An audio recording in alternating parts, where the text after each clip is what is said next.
제8화 나치 침략의 조짐이 먹구름처럼 루마니아에 들이웠고 1939년에 이르자 루마니아의 정치 상황은 매우 나빠졌다. 히틀러의 냉혹한 시선이 루마니아를 정확히 조준한 것이었다. 유대인들은 그 독일 독재자의 진격에 분개했고 피부로 느낄 만큼 명백한 두려움이 나라 전체를 휩쓸었다. 박해에 관한 풍문이 모든 유대인 가정 저녁 식탁의 중요한 화제가 되었다. 웜브란트 부부의 가정도 예외가 아니었다. 아이를 낳기에 좋은 해는 아니었으나 하나님께서는 리처드와 사비나의 기도에 응답하셨다.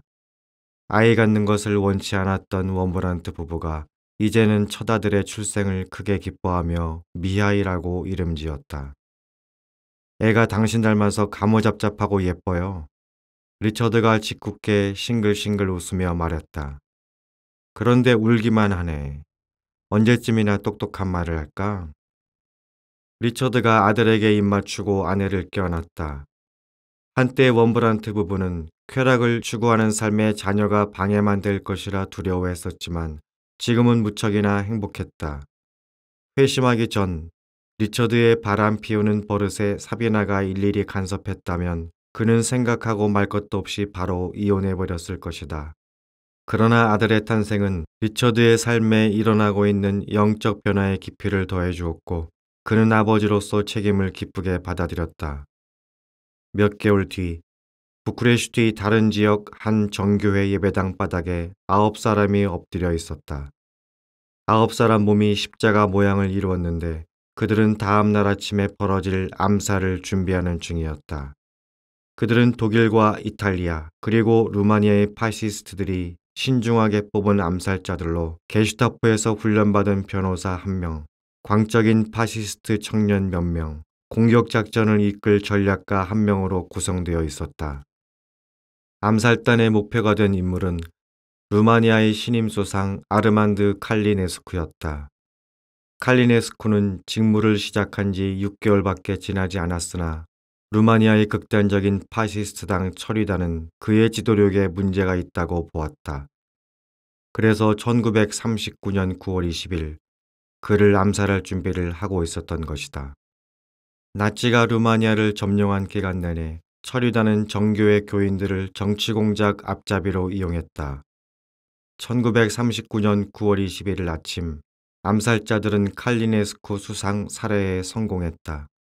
수상은 전용기사가 운전하는 자동차를 타고 부쿠레슈티 거리를 지나 코트로체니 궁으로 돌아가는 중이었다. 경호원과 운전기사도 살해당했는데 수상의 시신에서 총알이 20발 나왔다. 이윽고 처리단은 히틀러의 부하인 이온 안토네스쿠 장군을 교묘하게 권좌에 앉혔다. 또한 말썽의 여지가 있는 루마니아의 수반 카롤 왕을 강제로 퇴임시켰다. 그들은 카롤 왕의 아들인 미카엘의 편에 섰고 안토네스쿠가 그 뒤에서 루마니아를 독재했다. 처리단이 자신들의 마지막 퍼즐 조각을 제대로 맞춘 것이었다.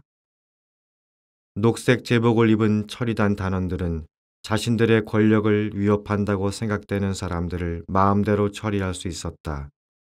유대인, 공산주의자, 개신교 신자 모두 그들의 계략에 걸려들었다. 루마니아 거리에 살인이 만연하였다. 처리단은 웜브란트 부부가 부쿠레슈티에서 펼치는 전도활동에 반역 혐의를 덮어씌웠고 리처드는 매일 협박에 시달렸다. 어느 주일 리처드가 강단에서 교인들을 쭉 둘러보는데 녹색 제복을 입은 남자들 한 무리가 조용히 줄지어 교회로 들어왔다. 강단 쪽으로 얼굴을 둔 교인들은 그들이 침입했음을 알아차리지 못했지만 리처드는 그들이 손에 권총을 들고 있는 것을 보았다. 그 순간 리처드는 자신의 설교가 마지막이 될지 모른다고 생각했고 그렇다면 정말 훌륭한 설교를 하고 싶었다. 리처드는 예수님의 손에 관하여 말씀을 전했다. 그는 아이들을 안아주고 굶주린 사람들을 먹이고 성도의 눈물을 닦아주는 예수님의 손을 생생하게 묘사했고 병자들을 치료하고 십자가에 못 박히고 승천하기 전에 제자들을 축복하신 구세주의 손에 관하여 말하였다. 그런 다음 리처드는 잠시 멈추었다가 성경에서 눈을 뗐다. 그리고 교인들을 바라보며 호통쳤다. 그러나 여러분은 어떻습니까? 여러분 손으로 무엇을 하셨습니까? 교인들은 어리둥절하여 눈만 깜빡거렸다. 그들이 손에 기도서를 들고 있었기 때문이었다. 웜브란트 목사는 무슨 뜻으로 말했던 것일까? 리처드는 단단히 마음먹고 계속 열변을 토했다. 여러분은 무고한 사람들을 때리고 고문하고 죽이고 있습니다. 그러면서 자신을 기독교인이라고 합니까? 죄인들이여, 손을 깨끗이 하십시오. 예배당 뒤쪽에 서 있던 철이단 병사들의 분노가 부글부글 끓었다. 그러나 섣불리 반응하면 자신들이 거기 있다는 것을 교인들에게 들키게 될 것이므로 권총을 빼든 채 예배가 끝날 때까지 서 있었다. 예배가 끝나고 교인들이 거의 다 예배당을 나갔을 즈음 리처드가 강단에서 슬며시 내려와 커튼 뒤쪽으로 숨어들었다. 뒤에서 고함 소리가 허공에 울려 퍼졌다. 웜브란트, 어디 갔어? 찾아! 리처드는 작은 문으로 몰래 빠져나와 밖에서 자물쇠를 채웠다. 몇 해 전에 만들어둔 비밀 통로가 리처드의 목숨을 구할 날을 기다리고 있다가 그날 제 몫을 한 것이었다. 비밀 통로에서 나온 리처드는 골목길로 빠져나가 부크레슈티 떠들썩한 거리 속으로 사라졌다. 전쟁이 깊어가면서 작은 규모의 교파에 속한 기독교인 다수가 학살당하거나 유대인과 함께 강제노동 수용소에 끌려갔다. 전쟁 기간에 나치는 리처드를 3차례 체포하였다. 리처드가 나치 치하에서 당한 재판, 신문, 구타와 투옥은 앞으로 공산주의 치하에서 겪게 될 잔혹한 행위들의 전조에 불과했다. 루마니아의 파시스트들은 히틀러의 꼭두각시 안토네스쿠 장군을 앞세워 전에 없이 강도 높게 유대인을 핍박하기 시작했다. 웜브란트 부부는 파시스트들이 강요하는 바람에 훨씬 더 작은 아파트로 이사해야 했지만 맹렬한 반유대주의자 이웃들의 조롱과 멸시를 견뎌야 했다. 그들의 아파트 마당에는 유대인에게 반대하는 포스터와 벽보가 나붙었다. 웜브란트 부부는 유대인 신분을 숨길 수 없었다. 신분 증명서에 유대인이라고 찍혀 있었기 때문이었다. 유대인에 대한 증오는 유럽 전역에 퍼져나갔다. 전국적 지지를 받는 그 혐오심은 그것을 거부하지 않는 기독교인에게까지 확산되었다. 나치는 유럽에 사는 유대인 900만 명 중 500에서 600만 명을 몰살할 계획이었다. 그런데도 리처드는 집마다 찾아다니며 반유대주의에 물든 사람들과 관계를 쌓았고 이웃들에게 그리스도의 사랑을 전했다. 리처드는 전략적으로 새로운 집주인과 먼저 친구가 되었고 그 다음에는 자신의 아파트 근처에 사는 사람들과 사귀었다. 리처드의 언변과 타고난 카리스마, 번뜩이는 재치에 많은 사람이 문도 열어주고 마음도 열었다. 한 번은 같은 아파트 3층에 사는 파발레스코 씨가 리처드에게 말했다. 당신네 유대인들은 좋은 일이라고는 하나도 한 게 없어. 그러자 리처드가 대답했다. 재봉틀 좋네요. 상표가 뭐죠? 아, 신고 재봉틀이네요. 가만히 있자. 신고 재봉틀이면 유대인이 만든 거 아닌가요? 파발레스코 씨, 유대인들이 정말 쓸모없는 사람들이라고 생각하신다면 그 재봉틀 내다 버리는 편이 낫지 않아요? 반유대주의자인 중년의 게오르게스크 부인은 유대인들을 증오하며 말할 때 그놈의 유대인들이라는 표현을 자주 썼다. 그래도 리처드는 부인의 넋두리를 들어주었다. 그러자 얼마 지나지 않아 부인이 속마음을 털어놓았다. 부인은 남편에게 버림받아 너무 슬프고 방탕하고 문란하게 사는 아들이 걱정이라며 심정을 토로했다. 그녀는 아들이 성병에 걸릴까봐 걱정하고 있었다. 그렇지만 아드님이 성병에 걸려도 이제는 고칠 수 있어요. 그 약을 발명한 사람이 유대인이라는 게 문제지만 말이에요. 리처드가 부인을 안심시키며 말했다. 새로 이사온 파란 눈의 목사. 재치 있는 말로 사람들을 웃게 하는 그에게 이웃들은 매료되었다. 가장 우악스러운 이웃도 리처드의 친절과 우애에서 벗어나지 못했다. 알코올 중독에 걸핏하면 아내를 때리는 경찰관 이웃조차도 말이다. 리처드는 이 사람과 친구가 되어 마음을 변화시켰고 마침내는 그리스도께 이끌었다. 나중에 그 경찰관은 미아이를 데려가 오랜 시간 자기 오토바이에 태워주었다. 전쟁을 겪는 유대인 소년에게는 그런 호사가 따로 없었다. 당시 유대인이 도시를 벗어나는 것은 불법이었는데 적군이 무섭게 공습을 퍼부을 때면 그 경찰관이 미아이를 오토바이에 태워 외진 시골로 안전하게 피신시켰다. 그는 혹시 누구에게 붙잡히면 유대인 본명 대신 요온 블라드라는 루마니아식 이름을 둘러대라고 미아이에게 일러주었다. 붙임성도 좋고 남의 일을 자기 일처럼 여기는 리처드는 점차 아파트 단지 주민들의 신임을 얻어나갔다. 리처드는 이웃들의 편견을 깨고 믿음을 전하기 위해 하루하루 지칠 줄 모르고 일했다. 웜브란트 부부가 사는 곳은 한때 징후의 표적이었지만 이제는 우애와 격려, 평화가 넘쳐나는 곳이 되었다. 아파트 마당에는 유대인에게 반대하는 선전 문구 대신 성경 구절을 적은 벽보가 붙었다. 바깥 세상은 가히 생지옥이었으나 미아이는 사랑과 더 없는 행복, 그리고 새 친구들에게 둘러싸여 지냈다. 리처드는 아무리 바빠도 미아이와 놀아주며 모험 이야기를 들려주곤 했다. 루마니아 국민 다수는 나치의 유대인 핍박을 무시하거나 심각하게 여기지 않았다. 결국 목숨을 건질 수도 있었던 수많은 유대인들이 나치의 대학살에 희생되었다. 그러나 리처드와 사비나는 동포들의 고통을 직접 느꼈고 대학살의 참상을 겪는 사람들을 생각하며 눈물을 쏟았다. 심지어 두 사람은 목숨을 걸고 유대인들을 구하기도 했다. 타시라는 마을의 학살에서 살아남은 소녀 7명이 한 예였다. 웜브란트 부부는 소녀들이 체포되어 기차편으로 부쿠레슈티에 이송되게끔 손을 썼다. 그리고 도중에 아이들을 안전한 곳으로 빼돌렸다. 웜브란트 부부는 다른 위험한 활동들을 계속하다가 결국 붙잡혀 투옥되었다. 두 사람은 불법 종교 집회를 주도했다는 혐의로 종종 기소당했다. 교도관들이 두 사람을 구타한 뒤에야 나치 판사 앞에 세워 스스로 변호하게 하는 경우가 잦았다. 한 번은 어떤 루마니아 여성이 리처드와 사비나가 구류된 경찰서로 뛰어들어왔다.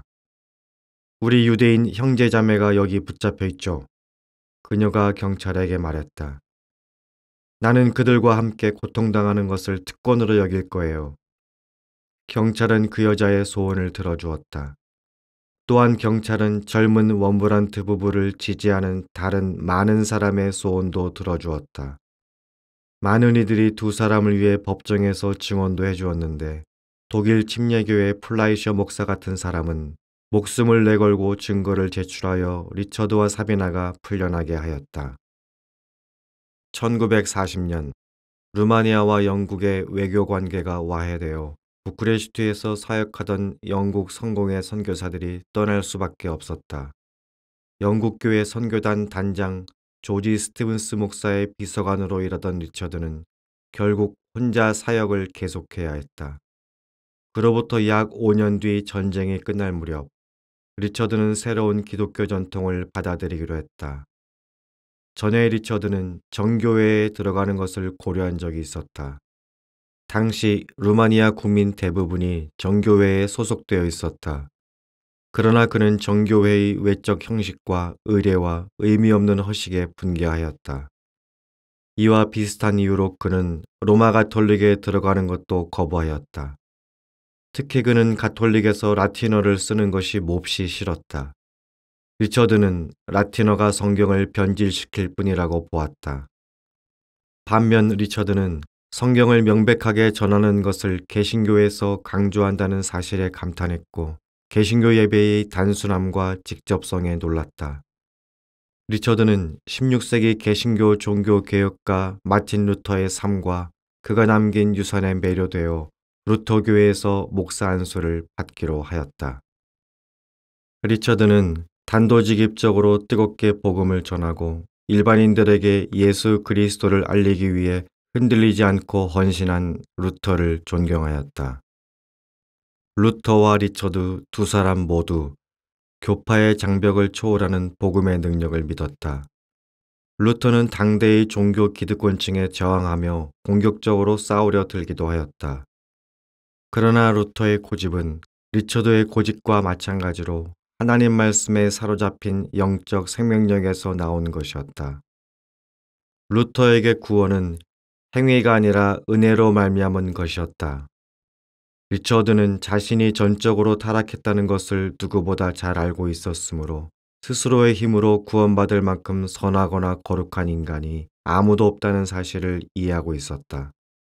또한 리처드는 개신교 종교 개혁이 일어나는 동안 루터가 유럽에서 목격한 것과 똑같은 영적 각성을 애타게 열망했다. 유럽이 다시 부흥으로 뒤덮일 수 있을까? 루마니아에서도 종교 개혁이 일어날 수 있었다. 그리고 리처드 또한 자신이 루터와 마찬가지로 반대자들에게 쫓기고 정부의 핍박을 받고 납치되어 독방에 갇혀야 한다면 그러리라 마음을 다졌다.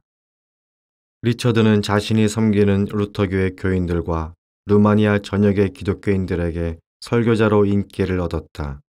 그의 교인들은 주로 유대인 개종자였고 무려 1000명에 이르렀다. 리처드는 감옥과 사창가와 술집에서 복음을 전했고 노르웨이, 스웨덴, 영국 선교회를 위해 일했으며 세계교회 협의회에 참석했을 뿐 아니라 루마니아의 지하운동을 결성하는 데 중심적인 역할을 했다. 2차 세계대전이 끝날 무렵에는 러시아어 신약성경을 10만 권 이상 인쇄하여 루마니아에 주둔하는 공산주의 소련 군인들에게 배포하였다.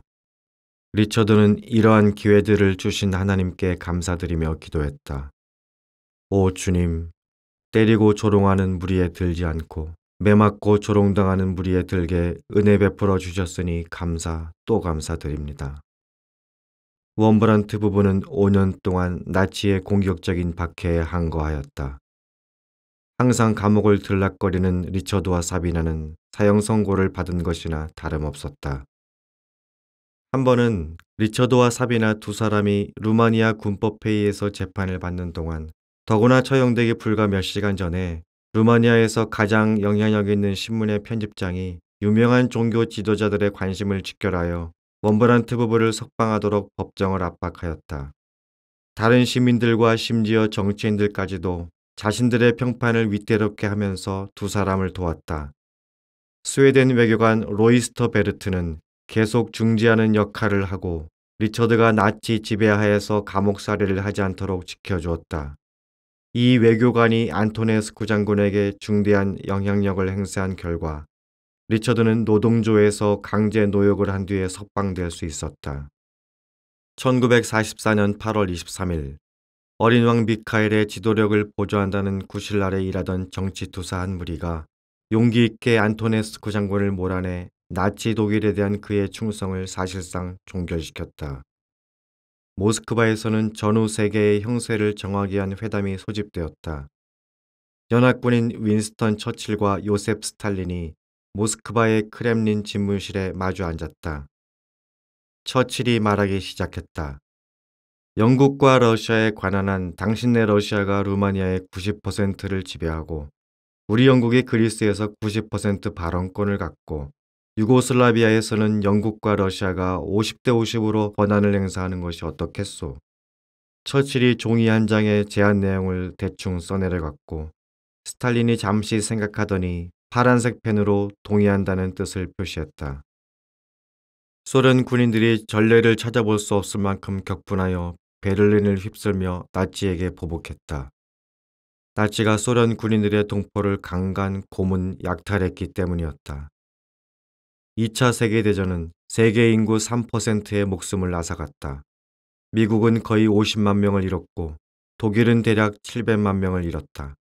그러나 소련의 인명 손실은 두 나라가 잃은 국민을 합한 숫자보다 많았다. 2천만 명 이상이 희생된 것이다. 아돌프 히틀러가 베를린 사수 전투에서 패하고 은신처에서 자살했을 때 사비나는 31살, 미하이는 겨우 6살이었다.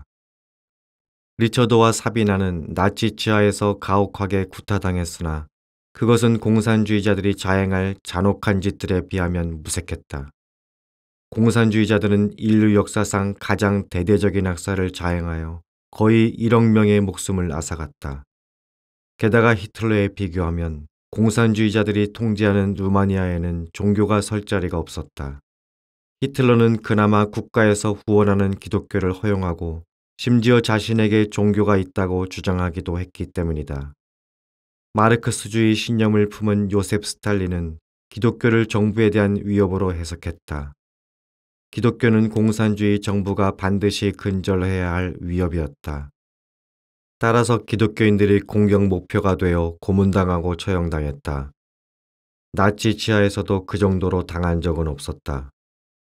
주님께서는 리처드와 사베나가 앞으로 닥쳐올 무서운 일들을 잘 헤쳐나갈 수 있도록 준비시켜 주셨다. 리처드와 사베나가 나치 지하의 루마니아에 살면서 비밀리에 기독교 활동을 펼치는 방법을 배워나간 것이다. 또한 그들은 비밀 정보를 맡겨도 되는 사람을 알아보는 법과 사랑으로 인종 편견을 극복하는 법을 배웠다. 웜브란트 부부는 성령이 도우시면 얼마든지 고문을 이겨낼 수 있고 원수들을 용서할 수 있다는 것을 배웠다. 그들은 아무리 고통스럽거나 모욕감이 들거나 굴욕적이라도 공산주의가 저지르는 육체적, 심리적 학대를 견딜 수 있었고 자신들을 그렇게 학대하는 공산주의자들을 사랑할 수 있었다. 그리스도께서는 웜브란트 부부를 위해 고통당하셨고 그들이 그리스도를 위해 고통당할 때 도우셨다. 그리스도께서는 과거에도 그들을 도우셨고 지금도 도우시며 이후에도 계속 도우실 것이었다.